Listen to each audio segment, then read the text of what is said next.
Baiklah, Assalamualaikum warahmatullahi wabarakatuh. Bapak Ibu Profesor, dosen pengampu yang saya hormati, serta rekan-rekan perjuangan yang berbahagia. Baiklah, dalam situasi apapun, sesingkat apapun saya akan coba jelaskan materi perkuliahan kita hari ini tentang instrumen penelitian kuantitatif. Sebenarnya awal daripada penelitian kuantitatif adalah di mana setelah formulasi atau pembentukan yang hati-hati dari pertanyaan-pertanyaan penelitian atau hipotesis, maka langkah berikutnya dalam suatu rantai penelitian adalah pengembangan instrumen penelitian itu sendiri.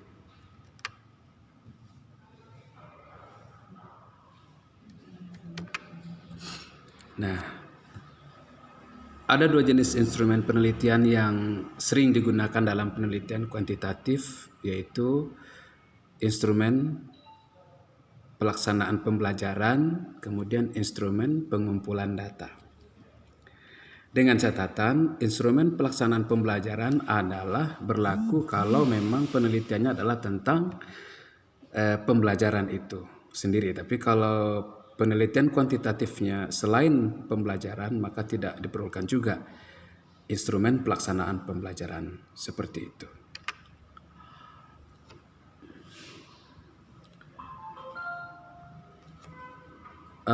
Kemudian instrumen pengumpulan data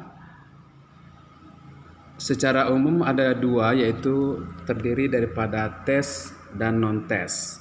Tes misalnya meliputi soal, pilihan ganda, esai, dan uraian. Sedangkan non-tes terdiri dari observasi, pengamatan, wawancara, angket, atau kuesioner dan dokumentasi serta rekaman video.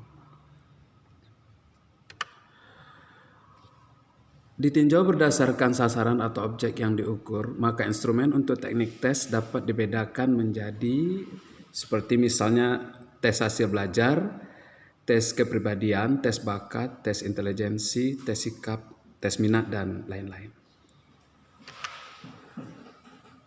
Instrumen untuk teknik non-tes dapat dibedakan menjadi sebagai berikut, yaitu wawancara, kuesioner, observasi, dan pencatatan dokumen. Nah, seperti tadi saya sampaikan, instrumen pelaksanaan pembelajaran diperlukan bila penelitian kita memang berkaitan dengan pembelajaran. Biasanya kita menggunakan atau memerlukan silabus, RPP, modul bahan ajar, media pembelajaran, termasuk daftar nama siswa. Apapun jenis instrumen yang akan kita gunakan, maka yang paling penting harus kita lakukan adalah dua hal, yaitu pengukuran validitas dan reliabilitas terhadap instrumen tersebut. Berikutnya kita masuk kepada dua jenis instrumen yang paling sering digunakan dalam studi penelitian kuantitatif adalah kuesioner dan tes. Kuesioner adalah suatu instrumen penelitian yang terdiri dari seri pertanyaan dan ketepatan-ketepatan lain yang bertujuan untuk kesamaan informasi dari para responden. Kuesioner dipakai secara luas khususnya dalam studi-studi survei deskriptif. Ada beberapa kelebihan kuesioner. Yang pertama, dapat membaca jumlah besar dari orang dengan mudah dan ekonomis, menyediakan jawaban-jawaban yang bisa dikuantisasikan, relatif mudah untuk dianalisis, serta membutuhkan waktu yang lebih singkat dibanding interview maupun observasi. Langkah-langkah dalam mengkonstruk suatu kuesioner: yang pertama, studi literatur atau kajian kepustakaan, kemudian memutuskan informasi apa yang diperlukan, pengenalan atau memastikan respondennya siapa, lalu membangun item-item kuesioner itu sendiri, uji kembali dan revisi pertanyaan, pretest kuesioner dan editing kuesioner, dan pengkhususan prosedur penggunaannya. Kita coba lihat satu persatu serba ringkas. Literatur review di sini, sebelum penyusunan kuesioner, seorang peneliti harus meneliti kembali kajian pustaka sesuai dengan tujuan penelitiannya.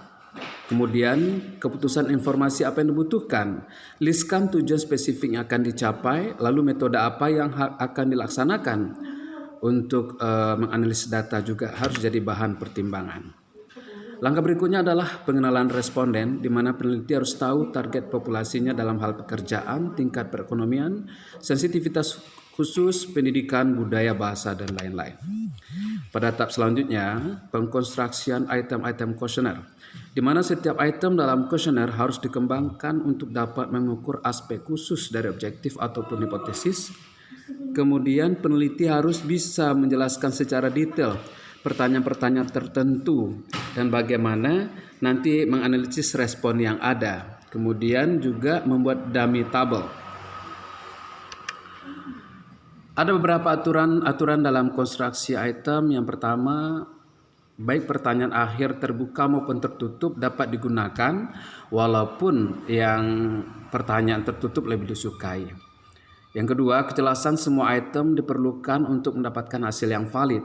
Yang ketiga, item-item yang singkat lebih mudah difahami, serta item negatif harus dihindarkan karena mengundang salah penafsiran. Kemudian juga harus dihindarkan beberapa hal. Yang pertama, item-item yang paralel, menghindarkan juga kata-kata yang tidak dimengerti responden, menghindarkan bila ada hal-hal yang umum maka mulai dari umum baru beranjak ke khusus, dan hindarkan juga pertanyaan yang bias. Ini ada beberapa tabel dari question formats, yaitu basic question format. Ada pertanyaan terbuka, pertanyaan tertutup, dan pertanyaan scale question, pertanyaan skala.